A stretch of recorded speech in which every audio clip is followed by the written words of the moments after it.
Thank you for coming. When the invitation came for to make the double exhibition with the work of Zhou Tao, we were of course very curious. It was clear that there was a real reason why we were invited to exhibit together, but there was also a lot of mystery because I didn't know his work very well, and especially I did not yet realize the intrinsic relation to time in his work. And it was only by coming here just a few days ago that I kind of started to sink in what are the subtle relationships between the two oeuvres. And first of all, I would like to thank the Cloud Collection for having brought us together. And we have obviously very different ways of working, which I think you can see obviously in the works. For him to be in a location, to be in a place is crucial, and to have his camera as his partner with him is crucial. In my practice, we spend a long time and we work with many people sometimes for at least a year. And if I look around quickly to the pieces that we have here in the exhibition, I think the shortest production time would be 365 days, which is exactly this piece.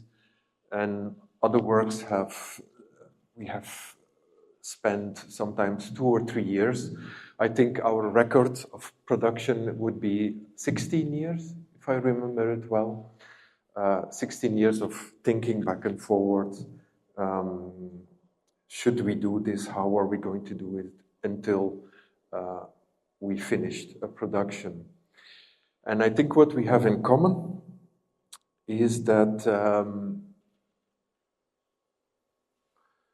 we like to use the duration of the film to do the acting, and not so much the actors, not so much the motives, but rather the fact of being in front of a situation.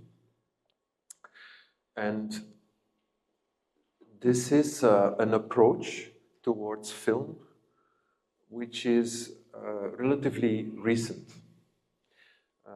And I think it has to do with the availability of digital time. I call it digital time because it is no longer expensive time. It's a time which is virtual and of which we can gather a lot. And it's something I think from our generation to consider duration as something that is no longer exclusive and expensive and spectacular, but that's something that we can consider as something broad and long. When I came here yesterday or 2 days ago for the first time, and the combination with the work of Zhou Tao was actually, in a way, it was questioning me. Is it really necessary that I should work for so long on a single image? For example, the airplane is a single motif. The birdcage is a single motif. This work, woodcarver, is actually a very simple motif. And I have to admit that always when I work on one film, I'm actually thinking about 2 films. And I think this is one of the reasons why I keep my motifs so simple. Because I try to work with 2 identities. For example, the film behind you, the woodcarver, has the identity of a meditative work, which is calming you down, but it has another identity which is almost completely opposite to it. And I was always fascinated in cinema with what happens when you let go of narrative film, when you let go of talkies, where actually you go with the psychological realism of the film and you go into the story. What happens if you abandon all that and you just go with time and with duration. With the flicker of the images, would it be possible for me to make a very, very minimalist film where I work with the least possible of narratives and still generate the narrative in the heads of my visitors? And if you go around, you will notice there's few sounds. There's no soundtracks. There are just what we would call witness sounds, and it's mainly birdsong and nature sound, some wind, and some footsteps. And that wasn't always the case. I made films which had soundtracks, which had musical scores, which had conversations between actors. But always my focus was on the background. And more and more the birds became a symbol for the background. To give the film back to the witnesses rather than the actors. And when we speak about witness and actors in cinema, we usually speak about foreground and background, like we would do in painting. And I realized I have a preference for the talking, for the narrative, to listen to what is behind. So to what is far away, to what is not in the foreground. And maybe it's worth mentioning that one of my very first films, which was made in 2003, is a 14-hour-long film where 3 actors, and it's a little bit similar to The Woodcarver, where 3 actors are acting a short movie of 12 minutes during a complete day. And they do that until they start to make errors or they completely fall apart. And only then, slowly, you start to see that it's actually a film which is about the light, the changes of light, and not so much about the foreground, about the narrative. So I'm very much an advocate of the cinema of the witness and not cinema of the actor. And then maybe also a word on the notion of ecology. I avoid to go very into a specific subject matter, but I cannot help but notice that we spend a lot of time in front of screens and very little in nature. Now, this makes me think often about the relation that we have in the consumption and the way we work with technology. In one hand, I love technology, and I'm also a technological buff in a way. Whenever something new appears on the horizon, I try to catch up with it. But at the same time, I think you will find that my works are not about technology. They're usually about they are about light and shadow. They are about composition. They are about the slow pace of time. So I think there also you will find that there are 2 tracks.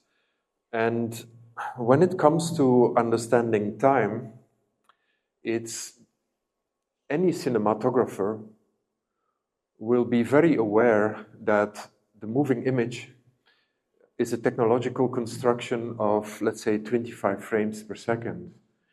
And it's actually a prison of time. You cannot escape it.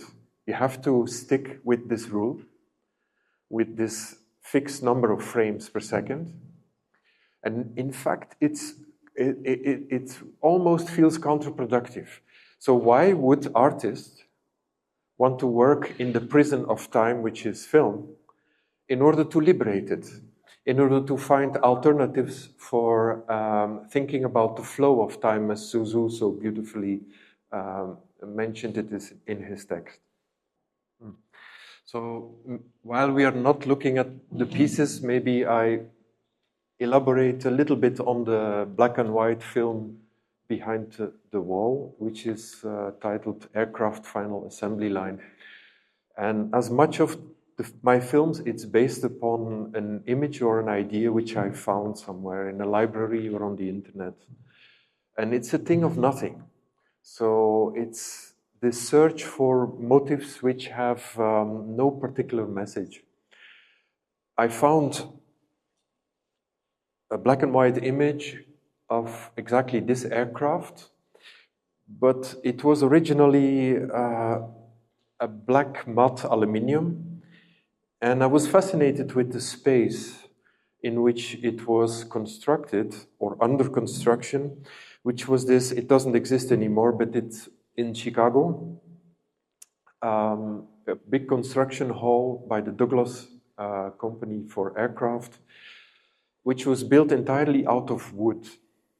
And it had to be very high and very big to construct these enormous aircraft. And I was so fascinated with the idea that this black and white machine that we look at from the present to the past was standing there while it was still new, but I look at it as a witness in the future. I looked at an old image, at an image of an aircraft which is already probably destroyed. And so I got fascinated with the materials. And the aircraft final assembly line, I think, is all about this dialectic between the polished aluminium, the rough wooden concrete floor, the wooden scaffolding, which looks a little bit improvised. But of course, airplanes are not improvised. They have to be perfect. So airplanes themselves are like the perfect arrow of time, because they can only go forward, and they always promise the future. And I think that's how I get ideas, because in one moment in time, it all comes together. This is, I would say, typical for the way I work. I don't invent anything, but I let myself be inspired by archive images and I would almost say orphanized images from the past. And when we mentally go to the other work, which is titled Birdcage, which is the film with the explosion, that film was actually, I would say, is the follow-up of another film which I made during the pandemic, Wildfire, Meditation on Fire. And I continued on the motif of the explosion because it's almost a perfect index of the moment. In an explosion, nothing will ever be the same. It's change forever. And I was fascinated with the idea that we could remain in that change forever, and that we could stay there for a long, long time and look at all the bits and pieces of the world flying apart, but in a peaceful manner. So it's once more a paradox between two energies. One is destructive and the other is meditative. And in the middle are two birds which come back twice. They come once during the explosion, where you see them in the last fraction of their lives. They're in the middle of the explosion. And they're falling apart together with the rest of the house from their birdcage. And it's kind of, I hesitated for a long time if I would use this iconography, because it's almost a ridiculous motif. You have two birds, but they are there in the explosion, and it's almost like the crucifix of two birds. It's something that you can absolutely not take serious. And I still did it because I was fascinated with the idea of the elliptical movement of the camera. In fact, when you look closely, you will see that there's no cut. There's a camera that goes from the explosion back to normal garden, a beautiful garden in sunlight with flowers, and again with the same two birds, which are happily sitting together, looking at the camera in close-up. It's almost as if they're trying to tell you something. 10 minutes later, when the same camera has moved on in this ellipse, you're back at the house. And there's this house with an immobile explosion, which is also a contradiction in terms, of course.